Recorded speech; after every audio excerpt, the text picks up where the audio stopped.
हमारे अशफाक साहब tax expert हैं, हमारे साथ मौजूद हैं। हमारे साहब बहुत शुक्रिया सर, प्रोग्राम के लिए आपने वक्त निकाला। अब ये जो इस वक्त मिनी बजट की कुछ अफवाहें गर्दिश कर रही हैं, 130 अरब का अगर ये शॉर्टफॉल रहता है तो इसको कैसे पूरा किया जाएगा? जो पहले से टैक्स पेयर्स हैं, क्या उन्हीं पर ये टैक्स बर्डन मजीद बढ़ा दिया जाएगा या कोई ऑल्टरनेट सोल्यूशन FBR के पास हो सकते हैं? आपकी क्या तजवीज़ होंगी? जी बिस्मिल्लाहिर्रहमानिर्रहीम।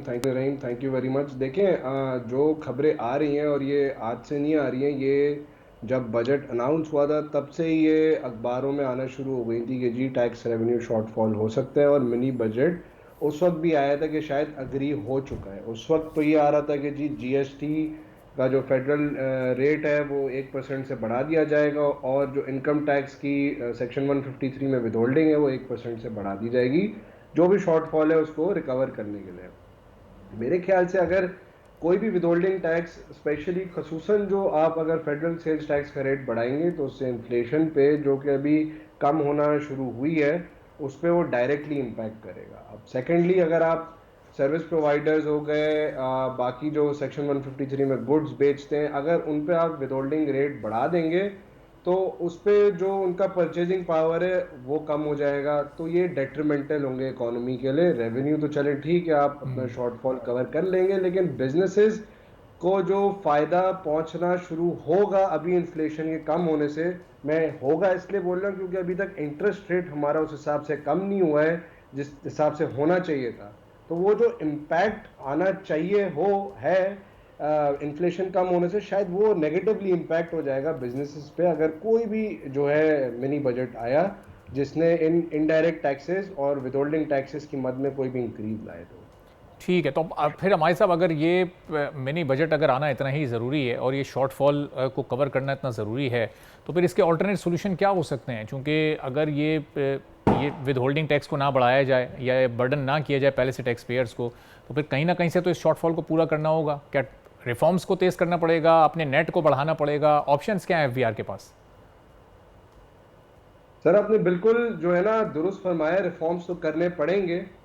मेरे हिसाब से जितना हम जल्दी रिफॉर्म्स की तरफ चले जाएं उतना मुल्क के लिए बेहतर है और किसी के लिए नहीं है। RRMC की रिपोर्ट, मैं आपके पिछले 2 प्रोग्राम्स में भी ये कह चुका हूँ कि RRMC की रिपोर्ट इनके टेबल पे मौजूद है। उसमें 2.5 खरब के डायरेक्ट टैक्स रेवेन्यू मेजर्स इसमें लिखे हुए हैं, जिसमें से कुछ इम्प्लीमेंट हुए हैं, कुछ अभी तक टेबल पे पड़े हुए हैं, कुछ में इम्प्लीमेंटेशन देर से हुई है। इस साल जाके ये उससे जो रेवेन्यू इम्पैक्ट आना था इनको वो शायद उससे कम आएगा। मगर RRMC की रिपोर्ट पे अगर ये अमल दरामद करते हैं या एटलीस्ट उसको इम्प्लीमेंटेशन की तरफ ले जाते हैं तो उसमें इससे इनको काफ़ी फ़ायदा पहुंच सकता है। मेरे ख्याल से जो रेवेन्यू शॉर्टफॉल की बातें चल रही, हो सकता है ये उसमें उस रिपोर्ट में उसका जेन्युइनली कोई हल निकल आए। सही। तो ये अच्छा, अभी शॉर्टफॉल की जो वजूहात हैं वो दरअसल क्या है? जो हमने टारगेट सालाना सेट कर लिया और ये राउंड ऑफ करके 13,000 अरब का, ये बड़ा अनरियलिस्टिक था, ये ज़रूरत से ज़्यादा हमने ये टारगेट रख लिया और फिर इसकी वजह से अब हम इस शॉर्टफॉल को फेस कर रहे हैं इस वक्त?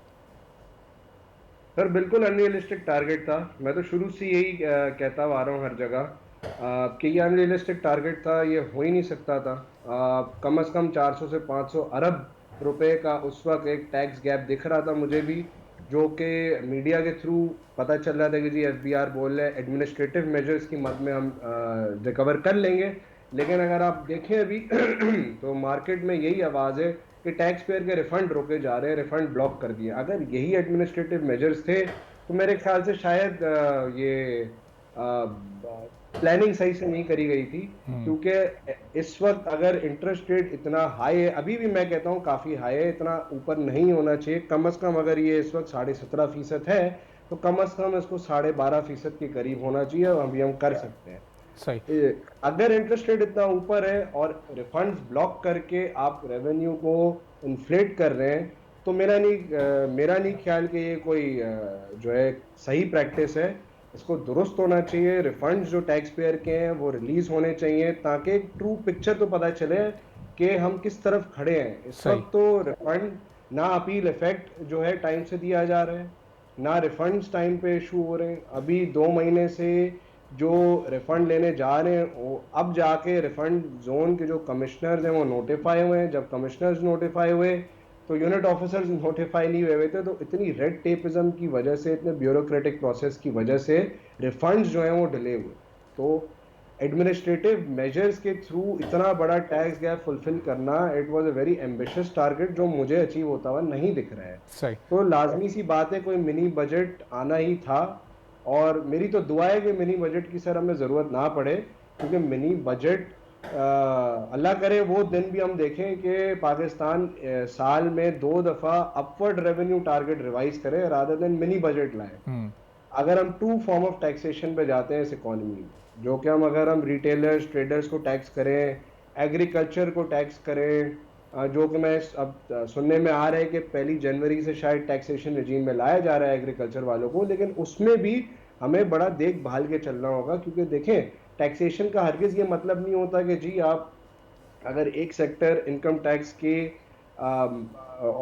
जुमरे से इतने अरसे तक मैं ये नहीं बोलूँगा बाहर रहे, बट क्योंकि वो लैंड टैक्स की मद में इकट्ठा किया जाता था, तो इस पे इनको फिर भी अभी रिबेट्स देने चाहिए। अगर कोई रिसर्च एंड डेवलपमेंट है उसमें इनको रिबेट देना चाहिए, टैक्स इंसेंटिव्स रखने चाहिए हमें। ऐसा नहीं है कि आपने, क्योंकि आप देखिए आप एक एग्रेरियन इकोनॉमी है, अगर आप इसको एक बिल्कुल अचानक से टैक्स नेट में ले आएंगे और पूरी अमाउंट को टैक्स कर देंगे तो ये डिस्करेज करेगा इन्वेस्टमेंट में, सेक्टर में।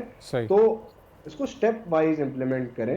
चेंज ओवरनाइट कभी भी नहीं आता। और आप देखेंगे कोई भी मुल्क हो, जिस भी टाइप ऑफ इकोनॉमी हो, कोई सर्विस इकोनॉमी होती है, कोई एग्रेरियन इकोनॉमी होती है, ठीक है, तो उसमें लाजमी जो रिसर्च एंड डेवलपमेंट। ठीक है, चलें हमारे साहब आने वाले दिनों में इस पर हम मजीद भी डिटेल से बात करते रहेंगे। माहिद अशफाक तौला साहब टैक्स एक्सपर्ट हमारे साथ मौजूद।